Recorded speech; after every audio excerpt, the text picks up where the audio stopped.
¿Y me escuchan bien? Como a gritar.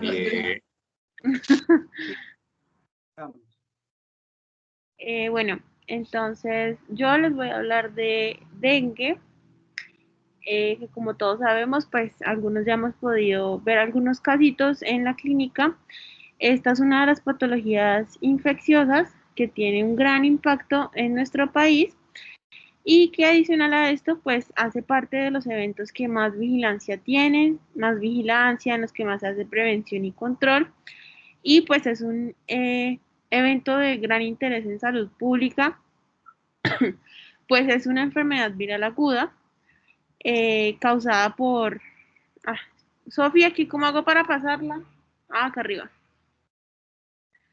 Bueno, es una enfermedad viral aguda que va a estar causada por un arbovirus de la familia Flaviviridae, transmitido por la picadura de eh, hembras de mosquitos del género Aedes, principalmente la egipcia.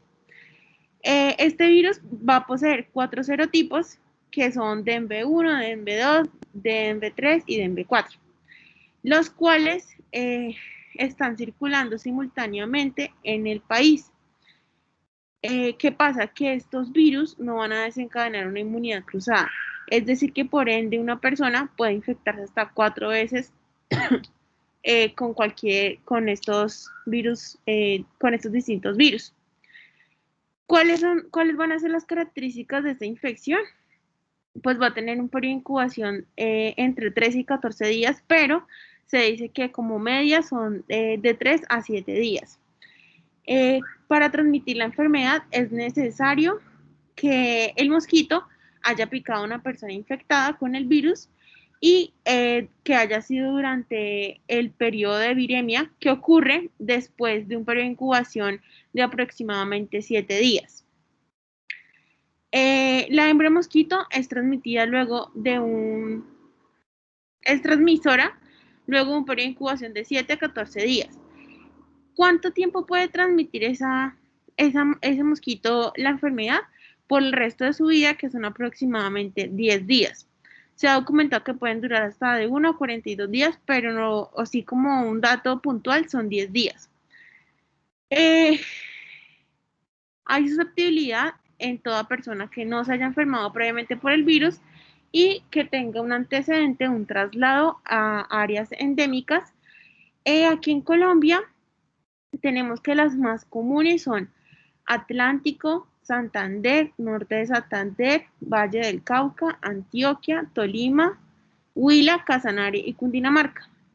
En los últimos años, según encontré, los más afectados y en los que se encuentran más muertes por dengue grave son en Huila y en Norte de Santander, en los valores que encontré.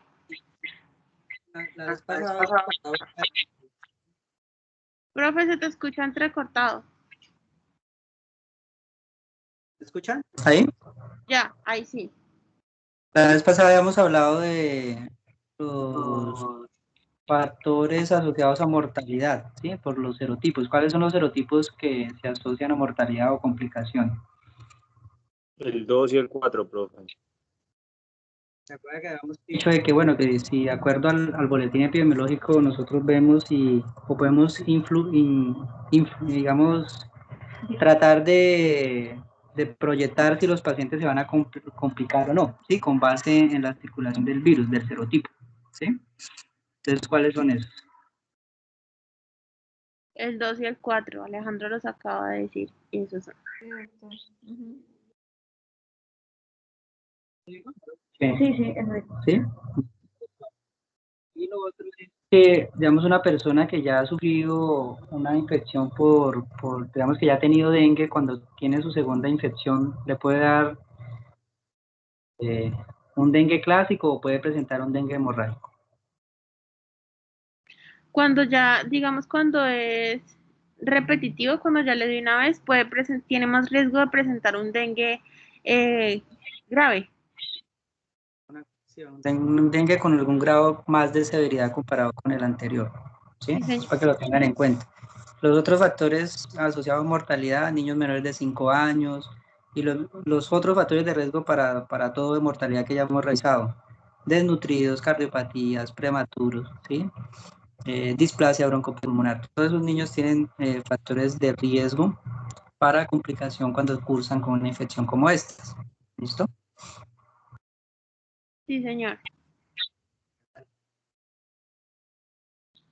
Bueno, aquí en Colombia, pues como dije anteriormente, esta enfermedad representó un problema de salud pública debido a que existen factores como por ejemplo que hay una transmisión que es intensa y es con tendencia pues a crecer mucho más.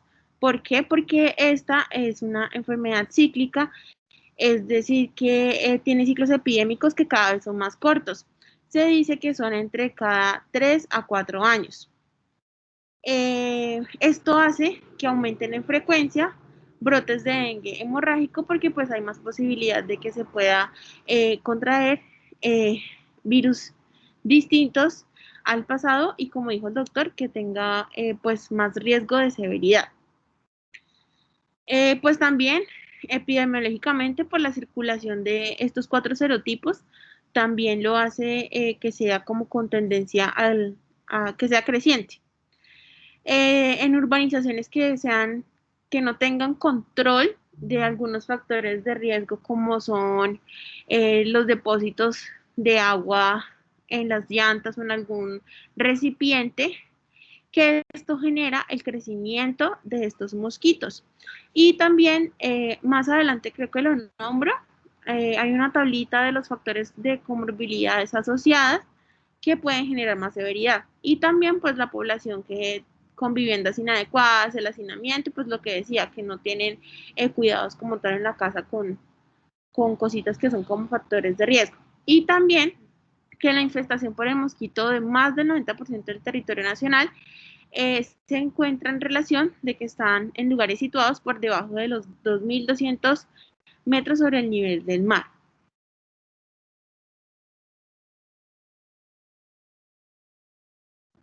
Esta enfermedad va a tener 3 etapas clínicas.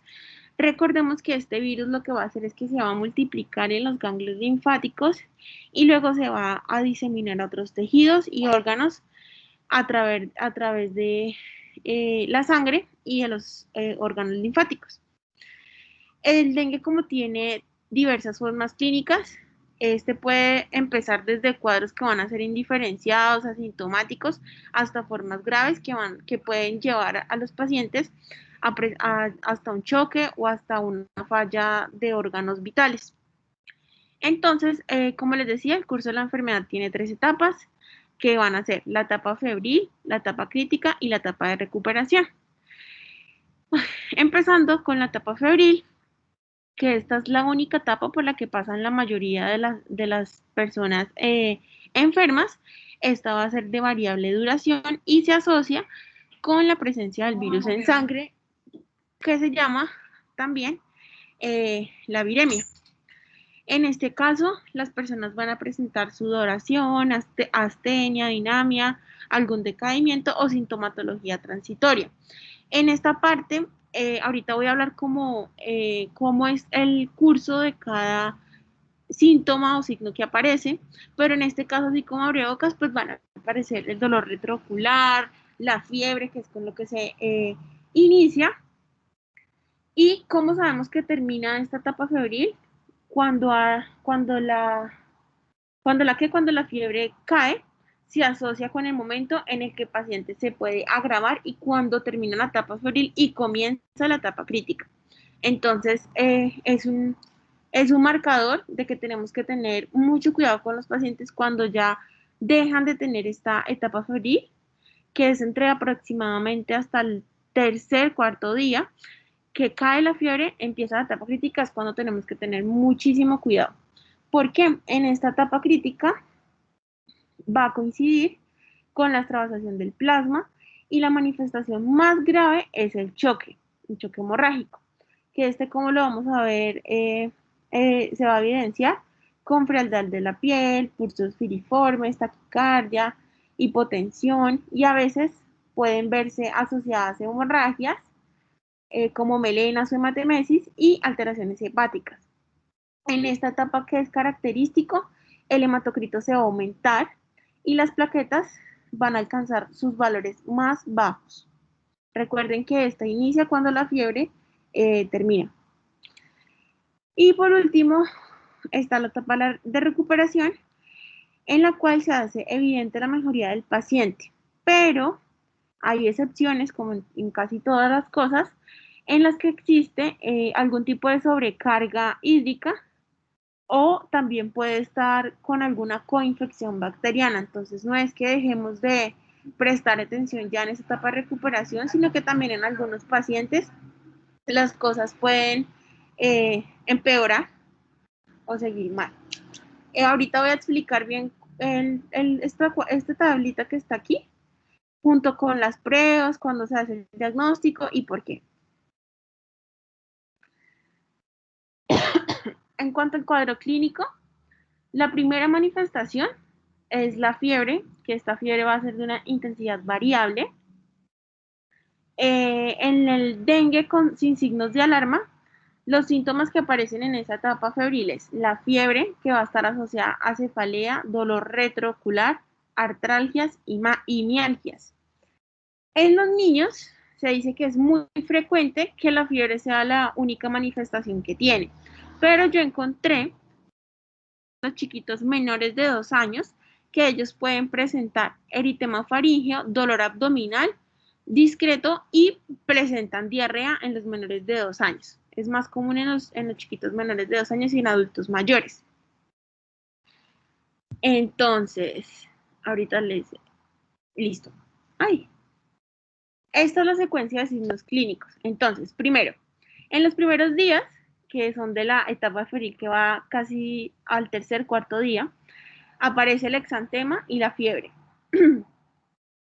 Como segundo ítem tenemos entre el tercer y sexto día, que hace parte de la etapa crítica, en los que encontramos signos de alarma como choque, caída brusca de la fiebre, dolor abdominal intenso y que se ha mantenido, derrame pleural o ascitis, hepatomegalia, vómitos frecuentes, podemos encontrar que el paciente esté irritable, el hematocrito elevado, las plaquetas siguen descendiendo.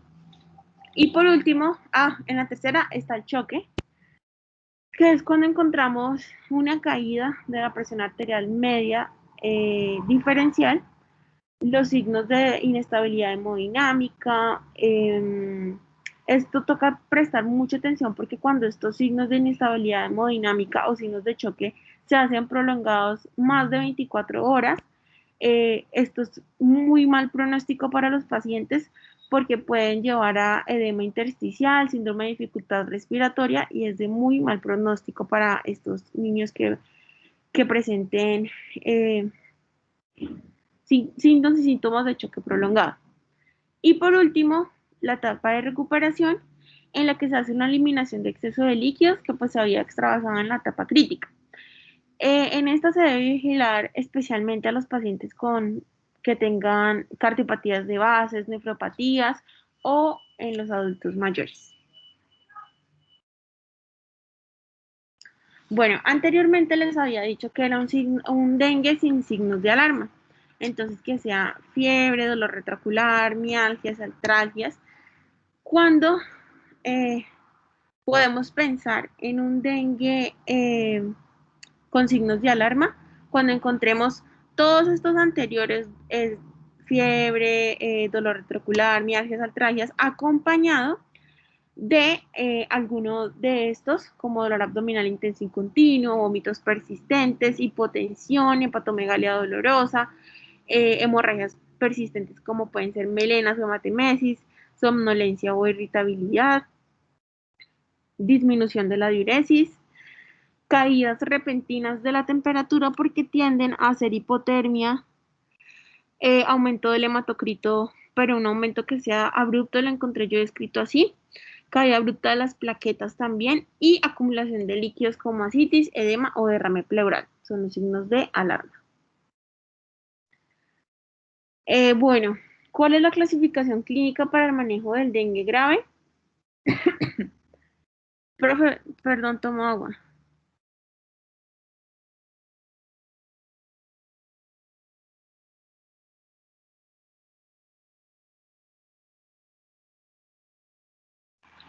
Bueno, en el dengue grave, primero vamos a encontrar que va a haber una extravasación severa del plasma, que esto que va a conducir a un síndrome de choque por dengue en el que vamos a encontrar todos esos signos y síntomas que acabé de nombrar, donde hay una inestabilidad hemodinámica, un acúmulo de líquidos con dificultad respiratoria. Recuerden que les dije que si se hace esto se presenta prolongado entre 12 y 24 horas. Es de muy mal pronóstico porque puede llevar hasta síndrome de dificultad respiratoria por el acúmulo de líquidos que se van a hacer. Como segunda instancia, hemorragia severa según criterio clínico, debemos valorar. Anteriormente estaba melenas, hematemesis y también en el dengue grave vamos a encontrar ya un daño grave de órganos en el hígado con pruebas de función hepática mayor o igual a 1000. En cuanto al sistema nervioso central, podemos encontrar alteraciones del estado de conciencia, convulsiones, inconsciencia, y en el corazón, miocarditis o miocardiopatía, y también podemos encontrar daños en algunos otros órganos. Cabe resaltar que en algunos casos se puede presentar el dengue de formas atípicas, en las que algunos pacientes pueden manifestar alteraciones de algún órgano u otro sistema que no sean como las comunes que estamos acostumbrados a escuchar o las que vimos antes. Entonces pueden presentarse con encefalitis o encefalopatía, miocarditis o miocardiopatía, nefritis o nefropatía y hepatitis o hepatopatía. Todas estas conducen a pues, daños de cada uno de los órganos que se ven implicados en ellos. En definiciones de caso, de saber cómo vamos a clasificar a nuestro paciente que sospechamos que puede estar cursando con algún caso de dengue. Entonces, tenemos un caso probable en el que vamos a dejar a todo paciente que presente fiebre aguda de hasta 7 días, que sea de origen no aparente, que esté acompañada de 2 o más criterios como lo es cefalea, dolor retroocular, mialgias, artralgias, exantema que se puede presentar. Este rash es característico porque son como islotes blancos con punticos como rojos, como isla, lo describen así en algunas partes. No todas las personas presentan este rash, pero sí algunas lo presentan. Esta puede acompañarse de hemorragias, un hemograma sugestivo de enfermedad viral, con pues el aumento del hematocrito, disminución o caída de las plaquetas, y que lleve hasta 15 días del inicio de síntomas y que resida en área endémica o que haya tenido algún viaje los últimos días a un área endémica. El caso probable de dengue con signos de alarma es el paciente que cumple con todos los síntomas anteriores: cefalea, dolor retroocular, mialgias, artralgias, exantemas, que tenga o no hemorragias, el hemograma sugestivo de enfermedad viral, y que adicional a eso presente dolor abdominal continuo, los que están aquí en esta imagen, dolor abdominal continuo intenso, vómitos persistentes, somnolencia o irritabilidad, hemorragias persistentes, hepatomegalia dolorosa, bueno, todos esos que están ahí. Que presenta adicional a eso en el hemograma que veamos una leucopenia menor a 4000, una trombocitopenia menor a 100.000, una caída de la temperatura y listo. Un caso probable de dengue es el paciente que presenta cualquiera de las siguientes manifestaciones de las que nombré y que tenga un antecedente previo de fiebre. Entonces se relaciona con la extravasación severa del plasma y con hemorragias severas. El caso confirmado es el caso probable de dengue o dengue con signos de alarma o sin signos de alarma, o mortalidad de dengue confirmado por algún criterio de laboratorio que ya los vamos a hablar, por alguna prueba serológica o virológica para dengue. El caso probable de muerte de dengue es la muerte por un caso probable de dengue grave con diagnóstico confirmado por laboratorio o histopatología. Entonces a estas personas siempre se les debe hacer, a las que son de sospecha de dengue, se les hace una necropsia de una vez y se les toma, según ley, como partecitas de cada órgano para mirar a ver de qué fue exactamente la causa de su muerte. Bueno, en cuanto al diagnóstico por historia y examen físico, historia clínica y examen físico, lo más importante es hacer una anamnesis que sea lo más detallada posible, en el que podamos evaluar si nuestro paciente está cursando con un dengue con signos de alarma. ¿Por qué? Porque la anamnesis es la que nos va a orientar hacia, hacia qué tratamiento es el más adecuado para mi paciente. Hay algunas comorbilidades o riesgos sociales, que era lo que el doctor preguntó al inicio, que son el embarazo, niños menores de 5 años, mayores de 65 años, presencia, bueno, esto es para los adultos, enfermedades crónicas, enfermedades hematológicas crónicas, enfermedad renal crónica, patologías cardiovasculares, enfermedad acidopéptica, por el tema de los sangrados, enfermedades autoinmunes, pacientes con riesgo social, que vivan solos, que tengan difícil acceso al servicio de salud, pobreza extrema, hacinamiento y entre otros. Bueno, en cuanto a la confirmación por el laboratorio, yo les hablé ahorita. Hay dos tipos de diagnósticos. Podemos hacer un diagnóstico serológico y un diagnóstico virológico. En cuanto al diagnóstico serológico, aquí se utiliza para la detección de anticuerpos antidengue. ¿Cuándo debemos solicitar estos anticuerpos antidengue? Se solicitan a partir del día 6 de inicio de los síntomas. Este se va a hacer por medio de esta prueba que ven al lado derecho, que es la prueba ELISA, que pues es la que vamos a utilizar para la detección de los antígenos virales. Entonces recuerden, se solicita a partir del día 6 del inicio de los síntomas. Y el diagnóstico virológico tiene por objetivo indicar el patógeno y monitorear como tal el serotipo viral que sea circulante. Entonces, digamos, como son cíclica, como el dengue es una enfermedad cíclica, pues depende del lugar en el que nos encontremos, puede que tenga en esos brotes, por decirlo así, que tenga algún tipo serológico que sea el circulante más común en el lugar en el que estemos. Entonces, ¿qué se hace? Se hace un aislamiento viral de este serotipo y se hace, ¿hasta cuándo se puede hacer? Hasta el 5.º día de síntomas. En este caso se hace con PCR este diagnóstico virológico. Recuerden, entonces, serológico a partir del 6.º día de inicio de síntomas y virológico hasta el 5.º día del inicio de los síntomas. Bueno, en cuanto al tratamiento, bueno, ahorita les dije que la anamnesis era súper importante para nosotros estratificar a nuestro paciente y saber qué tratamiento es el más adecuado para él.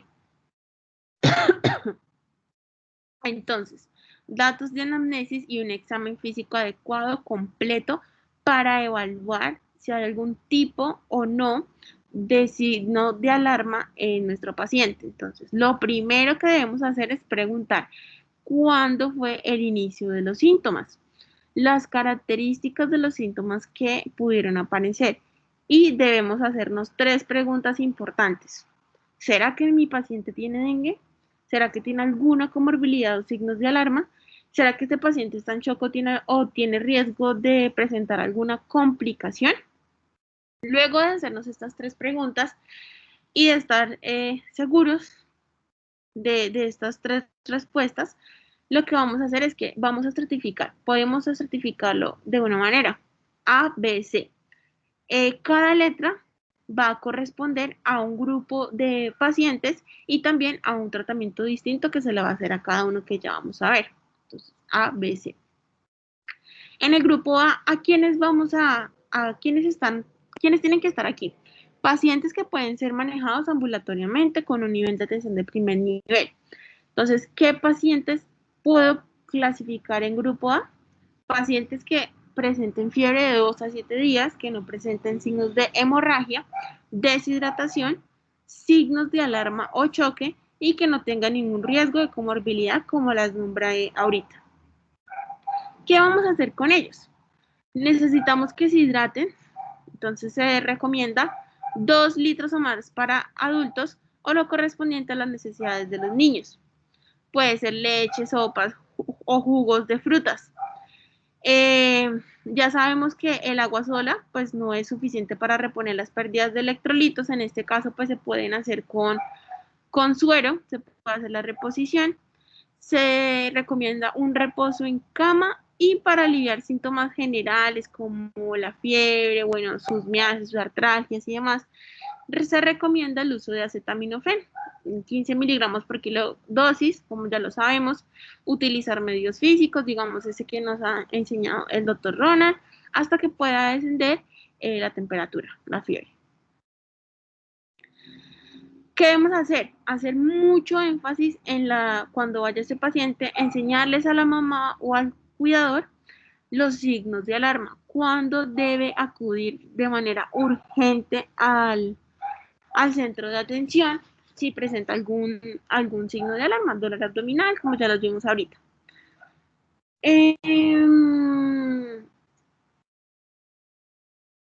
Listo, no se debe utilizar ningún medicamento vía intramuscular y la dipirona debe ser manejada solo exclusivamente en segundo y tercer nivel, no utilizarla en primer nivel. Y pues ya vamos a ver. ¿Qué tenemos que hacer con él? Listo, lo mandamos para la casa, que se hidrate mucho, que esté pendiente en la aparición de síntomas nuevos, algún tipo de signo de alarma. Y debemos hacer una valoración el día de efervescencia, que recuerden que inicia cuando cae la fiebre. Cuando se va la fiebre, inicia el periodo, la etapa crítica con la desfervescencia. Y posteriormente una evaluación diaria hasta que pase el periodo crítico, donde se tiene que evaluar el recuento de plaquetas, hematocrito y aparición de signos de alarma. Seguimos con el grupo B, que aquí vamos a situar a los pacientes que deben ser hospitalizados para una estrecha valoración y tratamiento médico. Esto se hace ya en un segundo nivel de atención, en el que debemos tener en cuenta signos de alarma, pacientes que tengan enfermedades crónicas, niños menores de 5 años, es un criterio para situarlos en el grupo B. Pacientes embarazadas mayores de 65 años, bueno, eso no nos compete a nosotros, y pacientes con algún tipo de riesgo social, que viven muy lejos, que de pronto los cuidadores no se ven tan juiciosos con los niños, que no se ve que no están como muy pendientes del chiquito, entonces pues es mejor dejarlo en observación para estar seguros de que se le va a dar un tratamiento adecuado. ¿Qué vamos a hacer aquí? En pacientes con signos de alarma se inicia una reposición de líquidos por vía intravenosa. Empezamos por 10 mililitros kilogramo hora y esta se puede aumentar o disminuir, depende de la respuesta clínica que tenga el paciente. Se van a utilizar soluciones cristaloides como lactato y se mantiene durante 48 horas. Tenemos que monitorear el estado hemodinámico de forma permanente. Recuerden que si es con signos de alarma, tenemos que estar súper pendientes. De pronto entre en choque nuestro paciente o alguna otra complicación. Debemos tomar el hematocrito antes de iniciar esta reposición de líquidos. Este examen se va a repetir cada 12 a 24 horas. Y se va a administrar la cantidad mínima necesaria para mantener una adecuada perfusión y una diuresis adecuada. Hay que valorar también la diuresis en los chiquitos, mayor a 0.5 litros kilogramo hora. ¿Qué pasa si hay un empeoramiento clínico o una elevación del hematocrito bruta? Pues aumenta la dosis de cristaloides a 10 mililitros kilogramo peso hora hasta estabilizar el paciente o hasta que pueda ya estar en una unidad de cuidados intensivos. Esto era para pacientes con signos de alarma. En pacientes sin signos de alarma, vamos a hacer una terapia de hidratación por vía oral. Si no puede ingerir líquidos, pues inicia tratamiento con solución salina normal o lactato intravenoso, con o sin dextrosa. Recuerden, depende de los añitos que tengan, menores de 5 años o menores de 20 kilogramos, a una dosis de mantenimiento. Y se debe procurar iniciar la vía oral tan pronto sea posible. También reposo en cama, vigilar la evolución de los síntomas y hacer una monitorización permanente con estos niños. ¿Cómo es el tema del seguimiento aquí? Tiene que ser estricto, se monitorea signos de alarma hasta que pase la fase crítica, una medición de la temperatura y hacer un balance de ingresos y pérdidas de líquidos, cuantificando la diuresis de los niños. Se debe vigilar la elevación progresiva del hematocrito y si está asociado a una disminución de las plaquetas en tiempos que sean cortos, y se debe monitorear constantemente. De 1 a 4 horas los signos vitales y la perfusión periférica, de 4 a 6 horas el gasto urinario, a las 12 horas el hematocrito y funciones de otros órganos. ¿En qué paraclínicos nos vamos a apoyar? El cuadro hemático, las transaminasas, tiempos de coagulación, IgM para dengue, un electrocardiograma en pacientes con alteraciones del ritmo cardíaco o con alguna patología cardíaca de base. Y en el grupo C vamos a incluir a los pacientes que ya requieran un tratamiento de emergencia y que sean cuidados intensivos porque tienen dengue grave. Esta atención sí está planeada para hacerla en una institución de tercer nivel. Entonces, este algoritmo está en unas guías del Ministerio de Salud del manejo del choque. Entonces, se va a hacer una resucitación con aporte por vía intravenosa de cristaloides, preferiblemente el lactato, con un bolo de 20 mililitros por kilo y con la idea de estabilizar al paciente en 8 horas. Se va a hacer un monitoreo estricto de signos vitales, llenado capilar, el hematocrito, la diuresis, entre otros. Luego de esto, si nuestro paciente mejoró, se hace una reducción progresiva de la cantidad de líquidos. Entonces, ¿cómo se empieza? De 5 a 7 mililitros kilogramo hora durante 2 horas. Luego lo reevaluamos a esas 2 horas. De 3 a 5 mililitros kilo hora en las siguientes 4 horas. Lo reevaluamos y si mejoró, de 12 cc por kilo hora durante las otras 2 horas. Y si el paciente evoluciona de una manera satisfactoria, se continúa solo con los líquidos de mantenimiento. Entonces, en este caso, aquí nos aconsejan, pues, la que ya utilizamos, la fórmula de Holiday-Seeger para el cálculo de las necesidades basales. Si nuestro paciente no mejoró luego de que pasamos ese bolo de 20 mililitros kilo, se administran 2 bolos de cristaloides o se aplican coloides. Si al hacer paraclínicos el hematocrito disminuye y se mantiene en estado de choque, tenemos que preguntarnos si hay algún tipo de hemorragia que se esté produciendo y si tenemos necesidad de hacer una reposición de ¿señor? Donde dice coloides, ¿qué tipo de coloides utilizas en este caso? Porque digamos que el algoritmo que tú traes es el de la guía, pero hay otro donde dividen en choque hipotensivo, compensado y no compensado. Entonces, en el no compensado hay que poner coloides. ¿Qué coloides utilizas? Pero pues la verdad no sé cuáles utilizan específicamente. Se coloca albúmina que sea isotónica. Entonces, tarea para mañana, ¿cómo se prepara la albúmina al 5%? Bueno, ¿Vale? vale. ¿Cómo se prepara?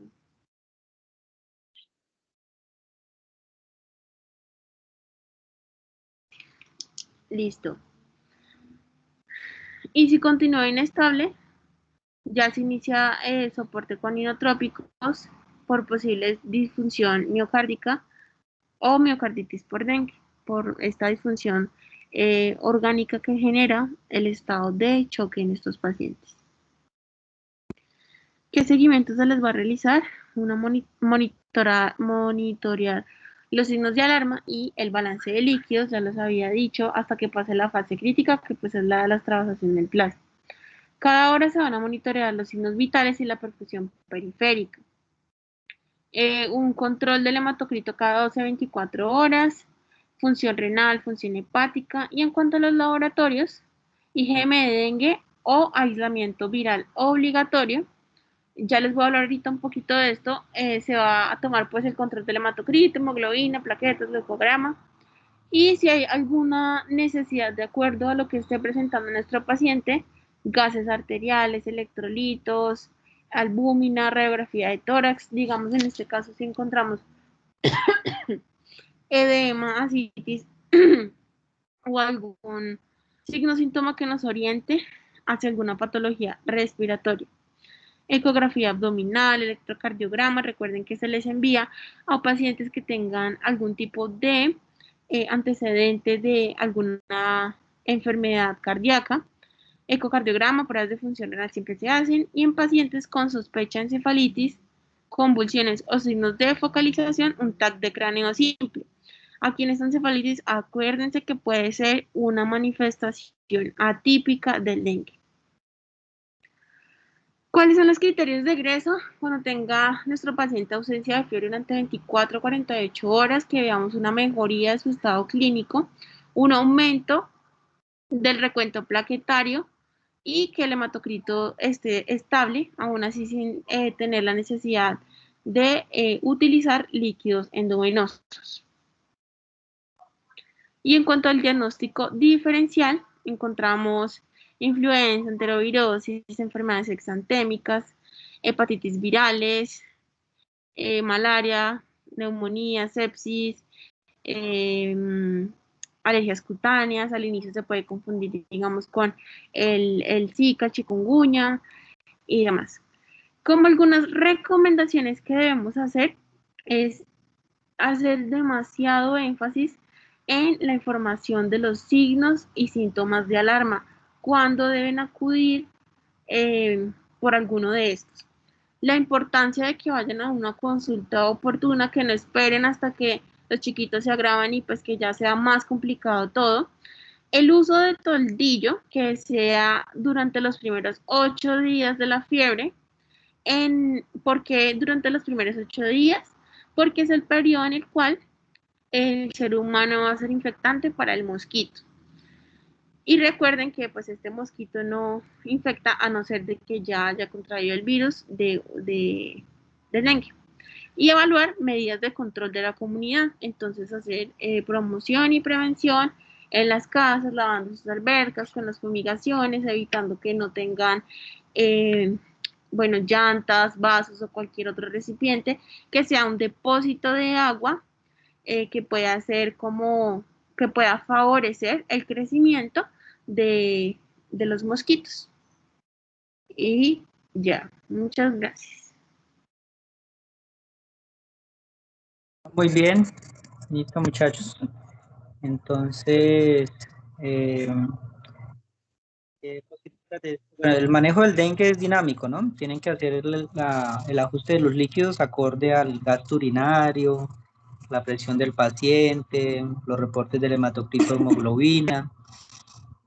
Por eso antes se hacía como un manejo estacionario por grados, ahorita ya lo cambiaron a B, C, para que sea manejo dinámico y los pacientes se pueda identificar precozmente cuando ingresan o están haciendo signos de choque o signos de extravasación. ¿Vale? Mañana, ¿quiénes van a ir? ¿Al fin decidieron? Lo que eso te iba a decir es que, pues casi, bueno, todos tenemos como cosas. Ok.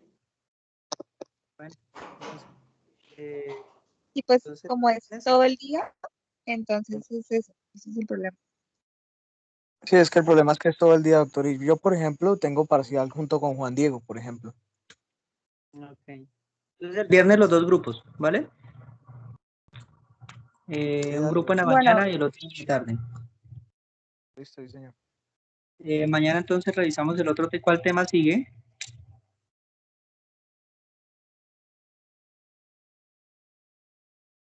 no estoy segura, ya reviso. Sigue infección de piel y tejidos blandos. ¿Prepara? Lo Alejandro, doctor, creo. Sí, sí, Mañana señor vemos John. infecciones de piel y tejidos blandos, ¿vale? Sí, señor. Y el viernes entonces empezamos con las magistrales. ¿Listo? Ah, bueno. Doctor, Entonces descanso, señora. Doctor, pues es que pues estábamos pensando, pues digamos, si mañana Alejo exponía y yo exponía, digamos, el viernes, pues entonces, porque mi preocupación era pues que pues no había revisado todavía mi tema, entonces pues yo podría ir mañana, porque como sigue mi grupo de rotación, que tendría que ir mañana a San Martín, entonces pues yo podría ir si pues como ya quedó mi exposición para la otra semana, entonces pues yo podría asistir mañana. ¿Qué tema sigue después de piel y tejidos blandos? Sigue sepsis, que es el mío. Mm, ya. No, pero lo otro que podríamos hacer es que, pues, y con eso terminaríamos lo de infectología, ¿cierto? Sí, señor. Ujú. Y para terminar ese módulo, entonces mejor revisamos el viernes. ¿Y si te da tiempo para revisarlo el viernes? Mm, pues no, pues yo pensaba, pues no sé, pues por eso como que daba la opción de pues yo asistir mañana para que pues a que alguien asistiera a la consulta y pues digamos exponer el lunes. Ok, bueno, listo, vale. Entonces mañana a las 6:30 acá en la clínica, ¿vale? Bueno, sí, señor. Bueno. Chao, muchachos. Buenas Chao, noches. doctor. Hasta luego, Hasta doctor, luego. que esté bien. Hasta luego.